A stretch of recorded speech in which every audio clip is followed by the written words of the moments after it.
Paul Gross joins me here live in Studio Q. How are you? Very good. How are you? I'm doing well. So what drew you back to the battlefield as a storyteller? Well, it is true. I really thought I'd never do another film concerning war because they're just so ferociously complicated to do. But In what ways is it complicated? they're really complicated to finance because they're expensive and they're very complex and difficult to shoot. But in any event, I got invited to go as a group of people to visit the troops. They would assemble a group called Team Canada, and off we'd go. And I was in Kandahar for about a week, I guess, at the big air base there, Kandahar Airfield. But I also got out on helicopters and looked at forward operating bases. And it was absolutely bewildering, in part because the environment itself is it's so amped up and difficult to describe, but there is, at its heart, a kind of strange, brutal, almost chaotic poetry. There's men and women moving in uniform and machinery, and the air is full of noise and the smell of diesel, and it's completely compelling. Such a foreign experience. Yeah. I mean, I'd been in a lot of really screwed up places, but I'd never been anywhere where an actual war was underway. And at that time, we were starting to talk about pulling out of combat operations. So I thought, well, maybe I should just come back with a camera team and photograph it. And so I did. I went back, I guess about a year or half a year or something later, and we spent a couple of weeks way out at a forward operating base called Spurwingar. Okay. And at that time, I still didn't think I necessarily had a film. I just wanted to collect footage. But we weren't carrying a camera package, so at night I would talk to soldiers. And they started to tell me stories, and eventually I started to think, there might be something here because the tales are amazing. And virtually everything in the film is based on those conversations. And all of the characters I met, including the Afghan characters that are in the movie, are people I actually met. There is a real guy named the Cleaner. There really is a ghost. And then I started to think, okay, I guess we can give this a try. I want to go back just for a second to this Team Canada trip. What was the nature of that trip? They would periodically take over groups of entertainers to visit the troops. So there were a band, there were some comedians, and then there was me, who had absolutely nothing to do other than wander around and say hello. And there was Guy Lafleur, who had nothing to do but wander around and say hello. So the two of us became kind of best pals, and he'd been there a few times. So he said, we don't want to stay here on the base. We got to get on the helicopters and go off and look at stuff. So really, my guide through my initial introduction to Kandahar was Guy Lafleur, who was my favorite hockey player. So already that was the best trip I'd ever had. I was curious about that initial connection to Afghanistan because I understand there were some soldiers that fought in Afghanistan that were in your previous film. Yeah, that's how I developed this relationship with the Canadian Forces. That we had CF soldiers, both regular force and reserves, who played soldiers in Passchendaele, and it started then that I was invited over, but for various reasons I couldn't go until 2010. But I've had a long association with the CF now and admire it enormously. And you've said that in Afghanistan you were never more conscious of your feet. Oh yeah, there's a little scene in the film where a reporter is going out on a foot patrol, and it's based a little bit on the first foot patrol I was on, where the guy said, I guess he was a corporal or perhaps, a corporal, I think, leading the patrol. He said, just don't step on anything unusual. And I said, you're going to really have to narrow that down because this entire place is completely unusual. And then at the end, he said that he was putting on the body armor, clipping on a tourniquet and a quick clot and a bandage. And I said, I don't know how to use any of this stuff. He said, well, if it needs to be used, it won't be you using it. And that's a great line in the film. Yeah, and that's when I realized, this is actually lethal. It's not, how we tend, particularly people who work in films, you have a tendency to kind of think that everything is a movie. I don't know how to explain that, but you're kind of looking at it through that perspective. And the stakes were very apparent. Yeah. It wasn't a film. It is a real place. What was the most vivid part of that experience for you? I think it's that everything was just that much more exceptional. And I think it has something to do with the proximity of death and the possibility of it.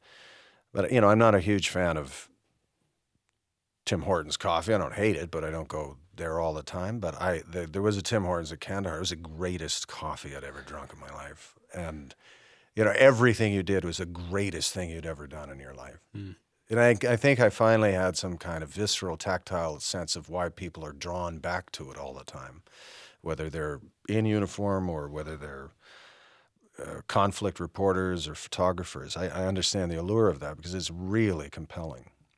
And again, the stakes, this is real life stakes. This is not a movie that you're living right now. No, this is the real thing. Yeah. Read some great stories about the inspiration behind Passchendaele, but this is a very different kind of war project. How was it different for you dealing with a conflict that's so fresh in people's minds? I think it was really, in a way, the writing of it, was to pull myself out of it. The writers, you're so intertwined inside the story and turning it where you want it to go or where you think it ought to go. And this one, I really didn't do that. I just absorbed all of these stories and then moved them around until I thought they were into a kind of satisfying order.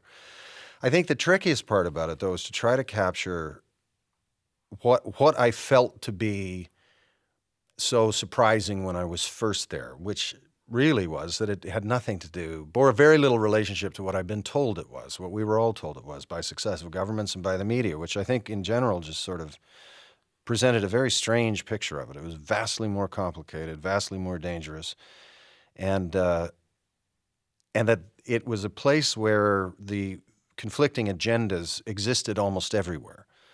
And I felt that I needed to try to figure out a way to put all of those agendas together so that an audience member could feel the very difficult task it is we ask soldiers to do in regions where we understand the underlying problems only sort of shallowly.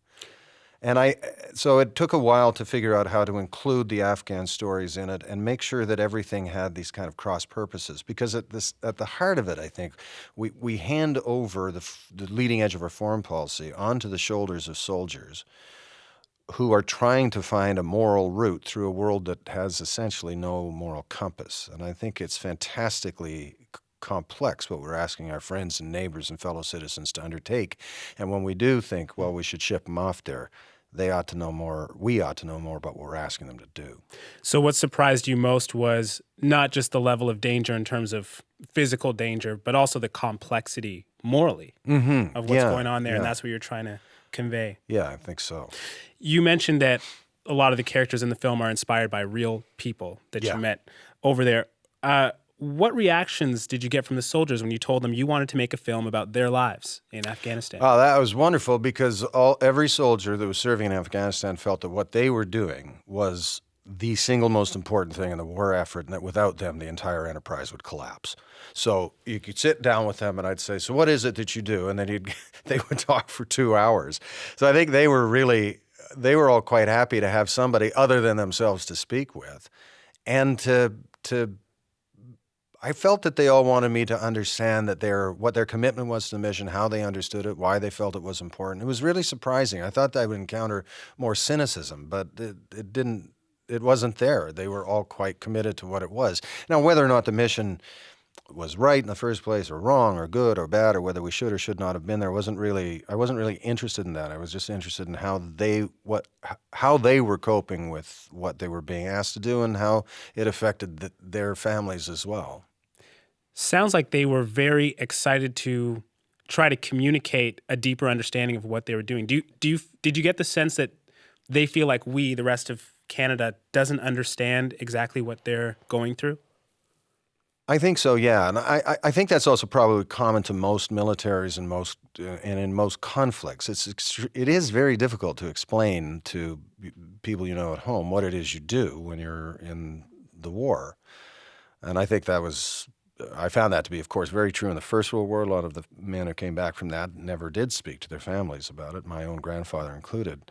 And I think it's very similar with this, and in part because it's really hard to try to talk about something that is that complicated, or is that harrowing, or is that life-altering. And maybe it falls to people like filmmakers and novelists to try to pick that up and put it into some sort of shape that is something everyone can look at. Because my real interest is really in the intimate costs of these kinds of conflicts. What happens to the people that we send there, and what carries on with that, and what comes home with it. And that goes back again to Passchendaele, right? And what inspired that project for you? Mm-hmm. Yeah. You know, I suppose because my grandfather, who had served there, lived with that war right up to his death. Yeah.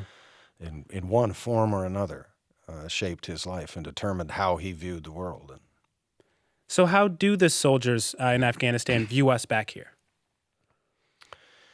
I don't know if I could actually put that into a sentence. I think they cling to one another a little more closely because it's a common understanding. There's a shared history, and the frame of reference is relatively. They don't have to explain something, you know. Whereas if you were to sit down with a soldier who'd seen a lot of combat in Afghanistan, so what was it like? Where do you start? Yeah, where do you begin? It's a really difficult thing to start to answer, and by and large, soldiers are not poets, they're not writers, they're soldiers, and so it doesn't necessarily come easily to try to say, well, this is what it's actually like. Yeah. And that's why I say I think it's kind of up to us to do it in a way. I think the soldiers view us the way we view each other. You know, we are smart about some things and dumb about others. And In telling this story, you decided to focus a lot on the everyday lives of soldiers. We see a lot of their downtime as well. Why was that important to you? I think partly because soldiering, it seems to me, at any rate, having never been one and not really wanting to be one, but I think it is a lot of repetition, a lot of drudgery, a lot of sort of boredom, and then it's interrupted by moments of blinding panic. And you can really feel there's life on a forward base. There's this strange rhythm of, you know, when the food is up, when the helicopters are coming in, when night falls and dawn starts and patrols are going out and machinery is moving around. It has this odd sort of organic rhythm. And I think I wanted to try and make that clear, that it wasn't all fighting. Yeah. And an awful lot of it, most of it, in fact, is not. Yeah. But that the presence of danger is constantly there. And palpable. Yeah. How was it walking the line between being true to these experiences of the Canadian Forces and making an entertaining feature film? And this film's full of suspense, it's thrilling. At the same time, it's based on these real stories. How was it balancing those things? On occasion it was kind of difficult because if you're writing, I'd be writing along and I think, oh, it would be really great if such and such happened. And I think, well, that actually doesn't. I would be forcing that to happen because of a sort of dramatic instinct of narrative. But I think the one thing that I really wanted to do is be as authentic and accurate with this film as I could be to the reality of the war that we were engaged in. And as long as I had that in my head, I could kind of curtail my sort of my lousy traumatic instincts. Kind of got to raise the stakes, it would be good if they ran off together, or It was really just trying to toe the line to this is what it is that they do. And to that end, we had lots of advisors and people I would go to and say, what would you say in this situation? What would you do in this situation? How would you guys react to this? And I have to say the CF was fantastic. They did actually invite us in and inside the interior of their world and allow us to have a look at it. And at no point did anybody ever say it has to be about this or we have to have control or creative oversight. It was. I think they were very pleased that someone was interested enough to take a look at it. Was that a weight, though, creatively? I mean, a lot of artists say, I just need to be faithful to this thing that I'm making, and I can't be so faithful to the reality. But you seem to really take that on. Was that a weight creatively? Well, I was a little nervous about it at first, but then what I started to discover is if I just stick to the authentic truth of it, it actually starts to provide dramatic excitement in a way that I wouldn't probably have dreamt up on my own. And in that sense, it really was an odd. I've never written anything like this, where it was stringing together a series of real incidents into a dramatic form. I mean, obviously, it still has to be a kick-ass film, and I still want tons of people to go to it. And it's not it's not solely an homage to or a legacy for the Canadian Forces' adventures in Afghanistan. But I think it somehow managed to be both of those things without me having my ego having to drive it, if you know what I mean. Was that why it was so important for you to remove yourself? You said you just couldn't, you had to kind of remove yourself when you were writing this story. Yeah, I think he sort of, I felt like I had to kind of just put my ego into the closet for a little while and just let the story unfold on its own. And as a result, I think I still like watching it. I think that there's stuff in it. I think, whoa, I forgot about that. That's really exciting. You hear about war films sometimes, like The Hurt Locker, for example, that was seen by many as a view of soldiers' life in Iraq that had a negative backlash from the veterans. Was that a worry for you? Yeah, I mean, you don't want to take on a subject that's so intimate to a large number of people and do it a disservice. I think in part the problems with Hurt Locker were really to do with just what we're talking about. There's a lot of stuff in there that just would never happen. That isn't true to the actual environment of that conflict, and I think probably would have been a better film if it had tried to be a bit more accurate. And I think part of the backlash came because it was presented as being completely authentic, and it kind of wasn't. You spoke about the soldier's experience being so difficult to understand. This tiny frame of reference. What do you think cinema can do to help our understanding of conflict? Well, I think the greatest thing that cinema does is to put you inside that environment. I think when you get it's a silly phrase, but you get your feet into the shoes of somebody else and you walk a little ways in their shoes and you start to you can appreciate what it is they do in a way that's very different from whatever the headlines may be in the newspaper or the lead stuff on news programs. I think it's trying to get a feel, just a smell of what it is that they face, how difficult it is, the task that they've been ordered to complete, and then I think have a certain degree of sympathy for what it is that they must face as they move forward in their lives. I mean, there's a lot of problems obviously attendant to that war that are continuing. A lot of operational stress problems and related issues, and I think we've got to know a little bit about where all that comes from. Yeah. You talked about the public perception of the war. That was the biggest surprise for you when you were actually on the ground, seeing the difference between the actual experience and the public perception. Mm-hmm. Can you talk more about that? You talked about the public perception being a simplified version. Were there other things about the public perception you were trying to change with this film? Yeah, I think we had a...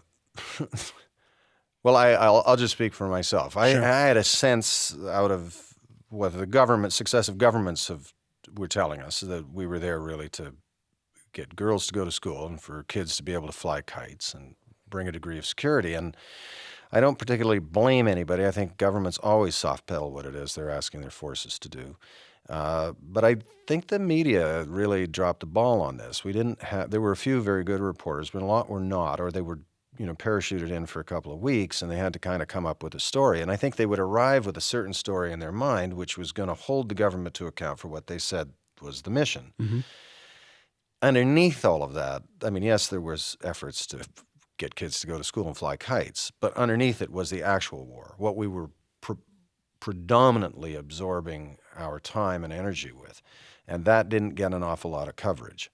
And so I went there probably about as ill-informed as most of the rest of our countrymen, which I think is crazy because we were involved in Afghanistan longer than First World War, Second World War, and Korea combined. It is a long, long haul, and I don't think we understood very much about it. Why do you think that is, that we're not as educated about a conflict like this than we might be about prior conflicts, ones that are decades behind us? I mean, I think part of it is that conflicts get more unpacked as time goes on, and history starts to revisit things and have a look at it. We were pretty ignorant about the goings-on of the First World War while it was underway. But I think part of the reason, and it is a good thing, I suppose, overall, is that the war didn't it didn't preoccupy the entire nation. You know, if you think of the First and Second World War, those were total. The whole country was engaged in serving the war effort. And Afghanistan, even though in spite of its very long period of time that we were committed to the mission, it doesn't take up every single aspect of Canadian life in order to do so. Yeah. And so I think it didn't touch whole swaths of the population.